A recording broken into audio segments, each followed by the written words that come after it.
The morning Emily Carver first noticed her backyard fence sagging like an old man weighed down by years. She had already managed to spill her coffee, misplace her house keys, and convince herself that the week could hardly get any worse.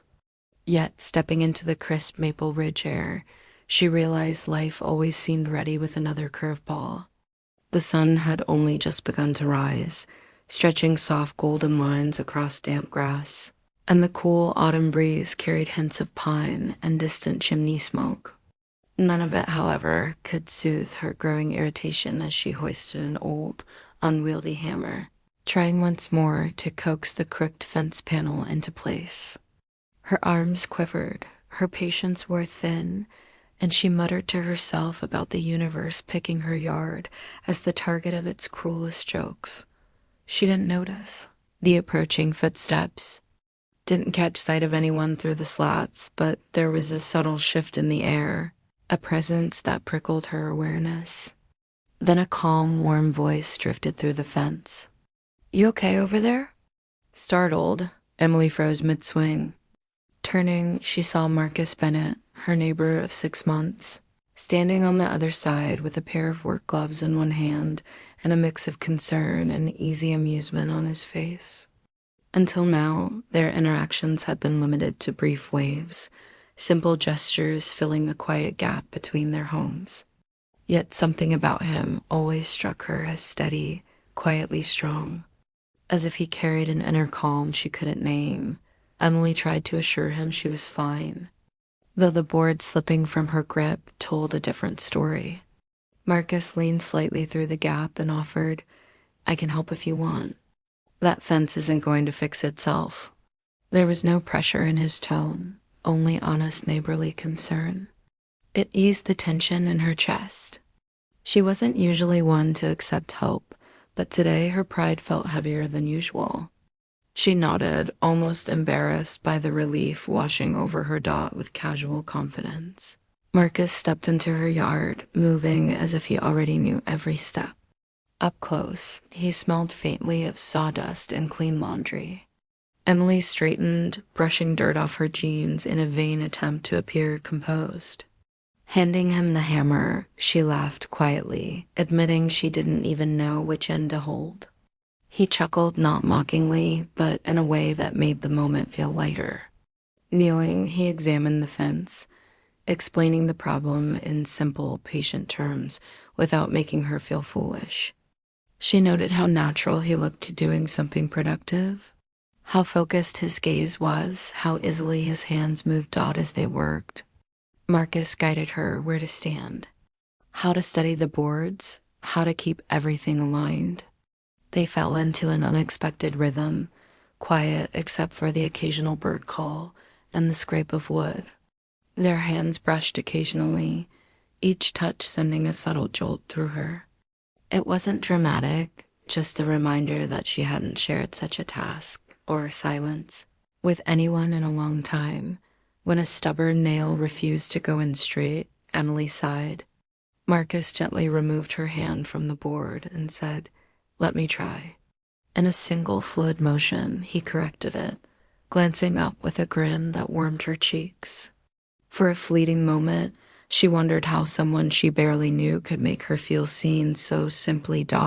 With every board that clicked into place, Emily felt a corresponding shift within herself.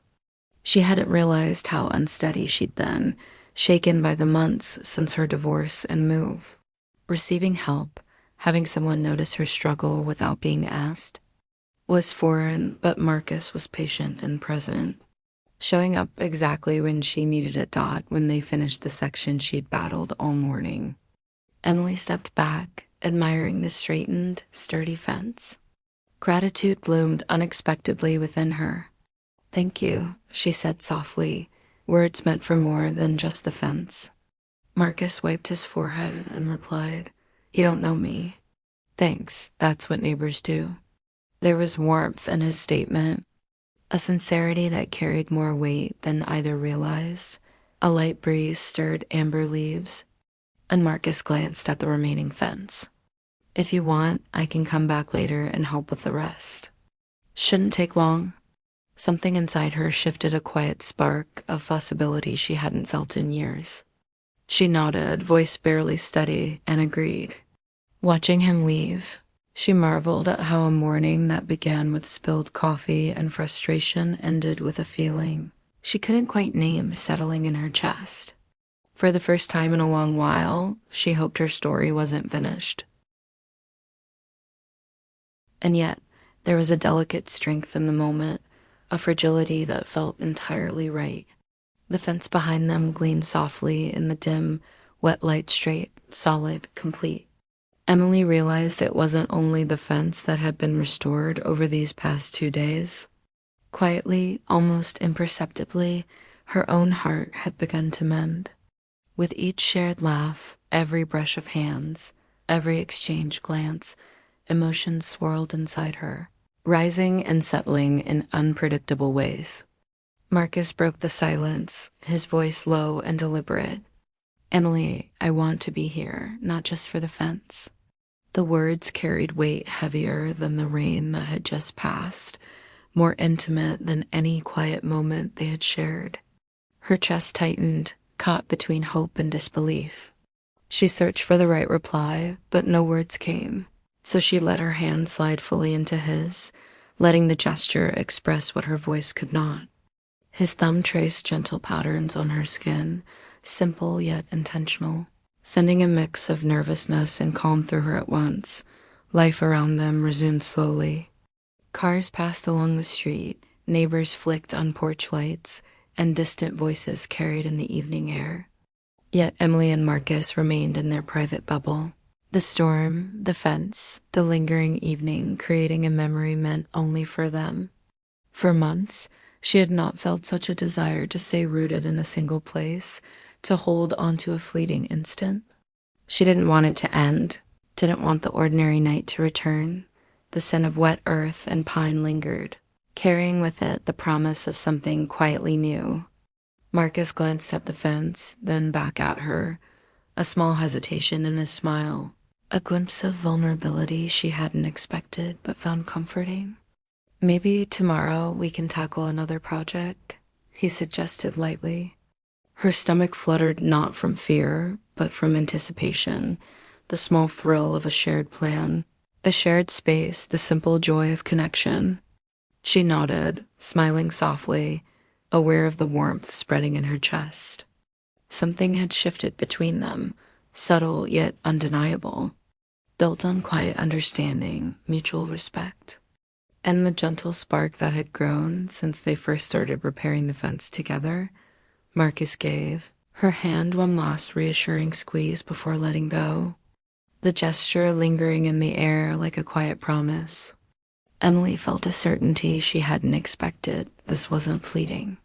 What had begun as neighborly assistance had become something deeper, quietly profound. She stepped back, taking in the fence in its entirety. Each plank secure, each nail in place, each section straight and strong. The fence had become more than a boundary. It was a testament to care, effort, and connection. A soft smile tugged at her lips as she realized the work they had done together mirrored the restoration. Within herself, fixing the cracks she hadn't even noticed, strengthening the parts she almost abandoned. Marcus lingered a moment, watching her reaction, casual yet deliberate, before nodding gently toward his yard and leaving, carrying an unspoken invitation with him. Emily lingered in the quiet thrill of expectation, the strange mix of attraction, trust, and the promise of shared days to come. More laughter, more quiet moments, more simple gestures that built a connection without rush or pressure. She recognized how long she had held on to fear, fear of loneliness, of trust, of beginning again. But with the repaired fence standing firm and Marcus' presence lingering in her thoughts, she felt ready to release that fear. For the first time in months, Emily felt open. Open to connection, to warmth, to the slow unfolding of something tender. Something worth exploring one smile, one shared moment at a time. As she stepped back into her home, leaving the porch light on, she understood that tomorrow would offer more than unfinished tasks. It would bring conversation, laughter, warmth, and the quiet emergence of a story she hadn't realized she had been waiting for all along.